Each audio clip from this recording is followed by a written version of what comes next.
We've got another commit to talk about. Let's talk about the athlete out of Minnesota that the Badgers landed on the defensive or offensive side. I don't know. He's an athlete. Let's talk about it next on Locked On Badgers. We got Justin. You got me. Let's go. You are Locked On Badgers, your daily podcast on the Wisconsin Badgers. Part of the Locked On Podcast Network, your team every day.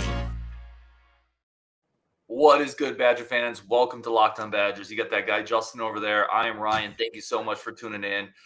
We got to commit. I did a really quick video short on it, but we got to sound the cannons, and I'm not going to loop it this time. I turned the loop off. Fire the recruit. Good work. I'm proud of you, kid. Another one is headed to Madison on Wisconsin. Nice. It worked. All right. Luke Emmerich, 6'1", 190, 195. I've seen him listed a couple different spots out of Minnesota. Really blowing up recently, right? Justin, you and I have talked about that, whether it's offers or it's just schools coming in to see him. Like I said, I did a quick short on it, but I want to get your thoughts on the commitment to player and kind of the blow up in interest. Yeah, this is a really interesting one because I had tagged you kind of on this when it first happened with when we offered him, kind of looking at it like, okay, this is interesting. We're going after another safety. And I tried to look up film on him. And when I look for film, I'm like, I can't find anything that's from this year or from this last year. I'm like, I don't know if he was injured or what, but there's nothing out there. I'm like, looking at the sophomore film, there's things to like. He's definitely got speed. The speed pops on film. And he is twitchy. So there are some definite things to like.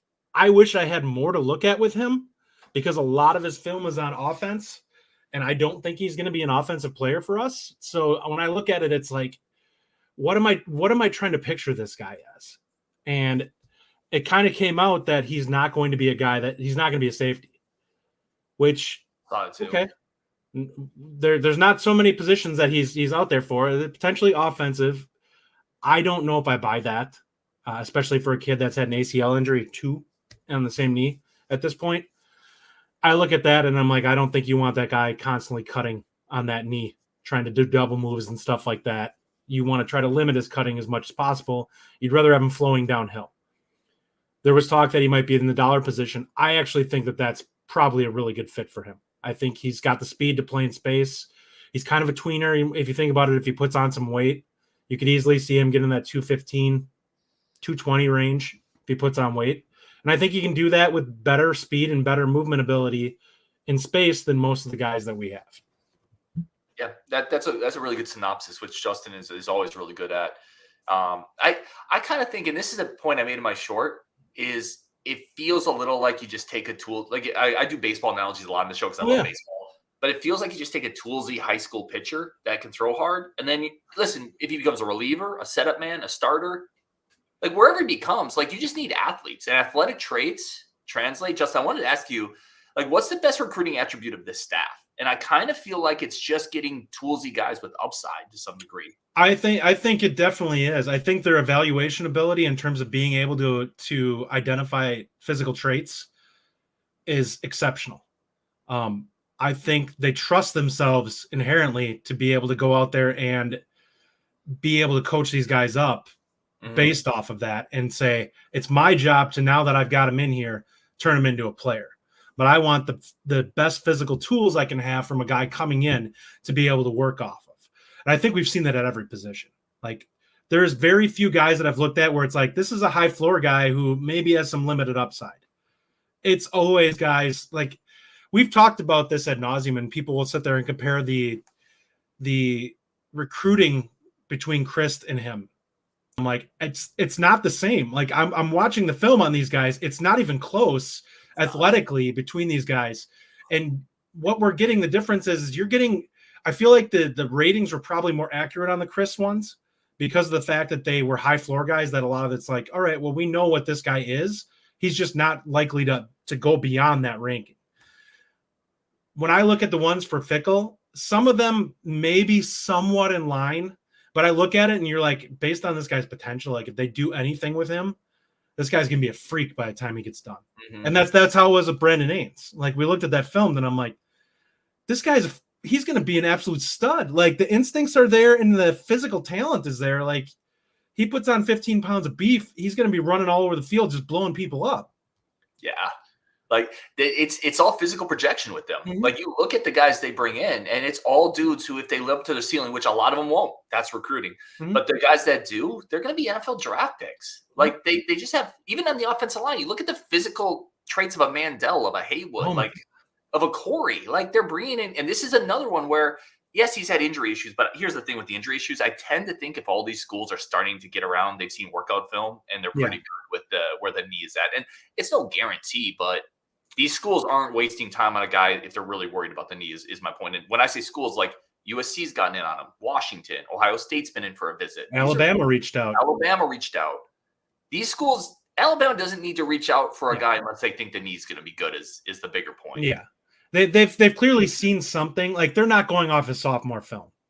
Yeah. Or they're chasing offers, which maybe in the case of Alabama, maybe I guess you could see that with Ohio State and with Alabama. I think Hitchler's kind of seen inside the machine, and it's kind of like if they're offering somebody, he's probably a dude. And I think that Ohio State really trusts Fickell in terms of like his evaluation too. Good point. So those are two schools that I could see it. I will totally just be blunt and say that I go on the Minnesota board and read their stuff. I've never seen so many people like try to talk down his 11 or his 10.69 100 and turn it into like, oh, he runs an 11.5. Like this was just a freak win day. Sour grapes. I'm sorry to tell you this. Was he Wisconsin is not going to offer a kid simply based off of a 100 time. They're just not. They want to see the other traits that follow along with that. Like they like the speed.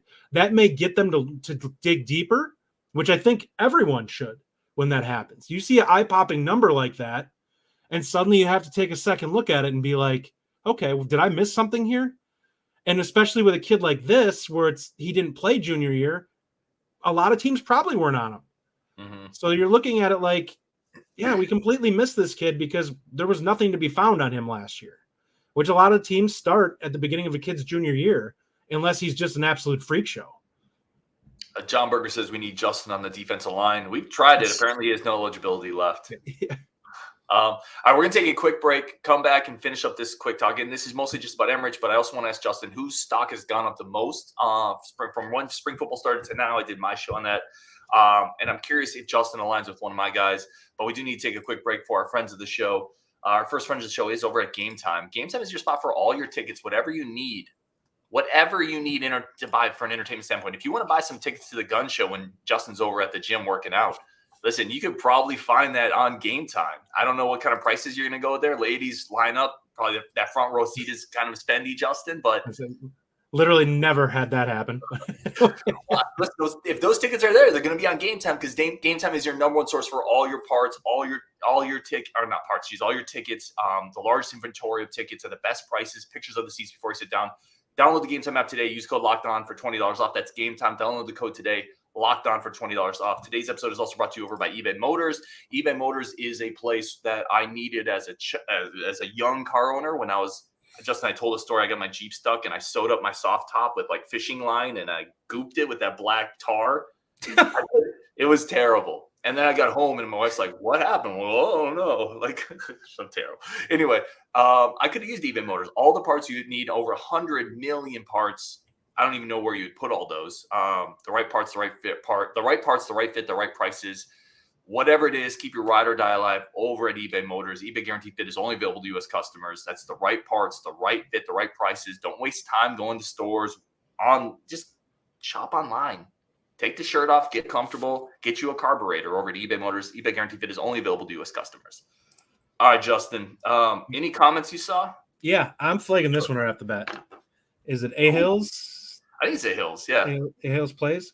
Are you too concerned that we don't have a lot of 4-star guys? No, I'm not at all. Having watched the film on most of these guys, they have a lot of guys that I think can rise. And even if they don't, I trust the evaluations on these. There's multiple guys that when I look at them, my rating for them is around 4-star or very close to being there. So they got talent coming in. I can tell you that right now. There's guys that are undervalued. Even with a guy like Emrich, I look at it and I'm like, if he hits, like if he puts out good senior film, he could be a 4-star. Like the speed plays. If you have a 4-5 safety, that's a guy, if he has any type of instincts and ability to play downhill, and he's physically projectable.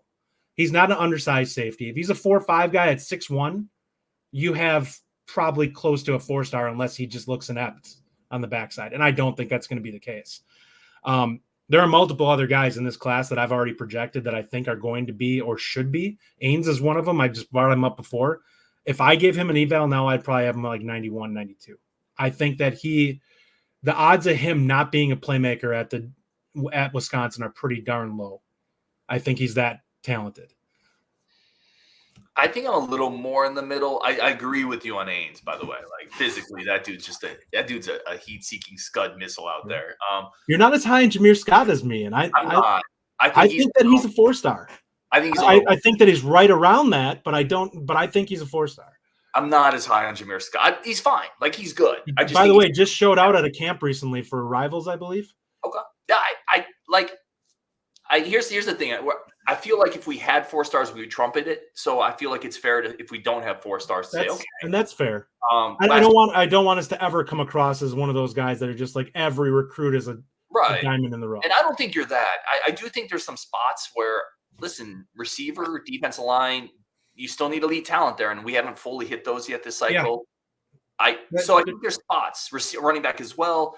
I don't think we're at the same pace we were at last cycle. Now, that being said, there's some really interesting cornerback prospects that are going to be coming through. Mason Posa is a 4-star type linebacker.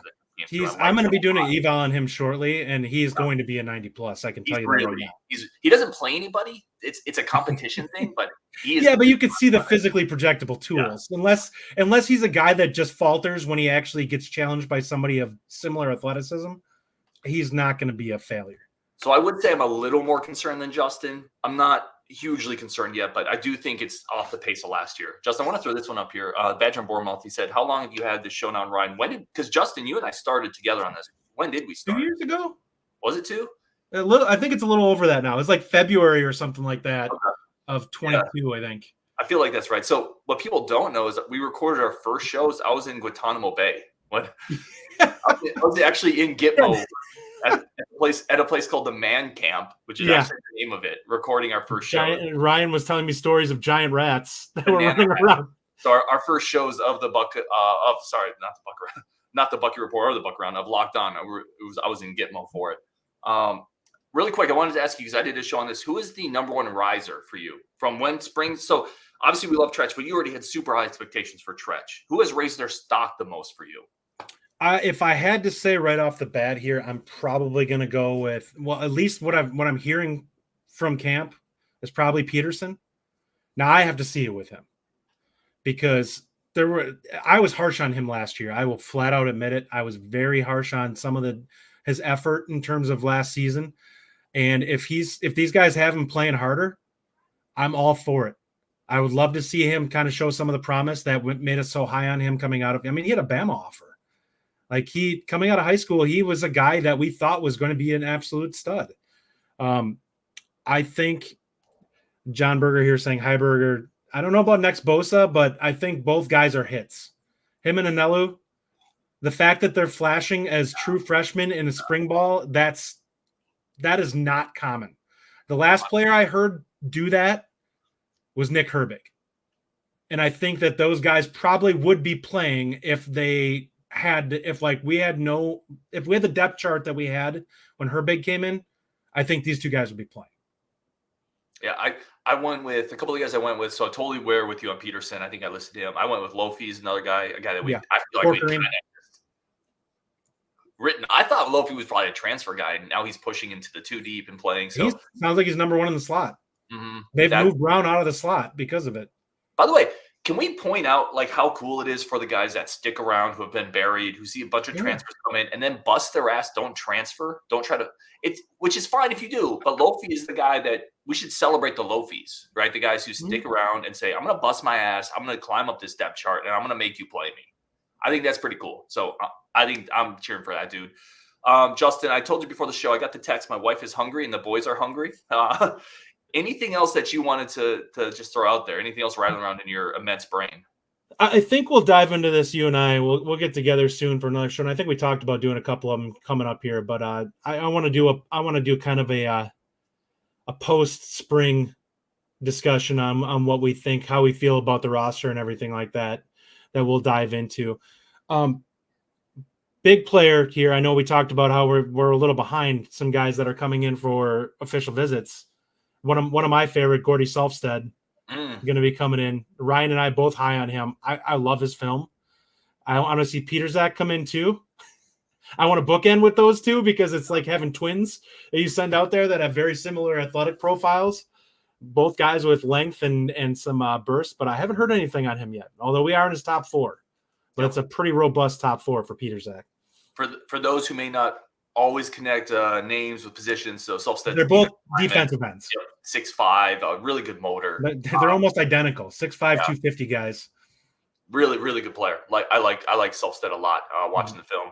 All right, we're gonna wrap it up there. Again, I'm Ryan Herrings. Thank you guys as always for tuning into the show. Really do appreciate it. Justin is over there. Obviously, he comes on here. Follow him at Bucky Report. JJ also over at the Bucky Report with Rajiv. So, Justin, thank you as always for jumping in, my friend. I'm gonna go get some food. Later.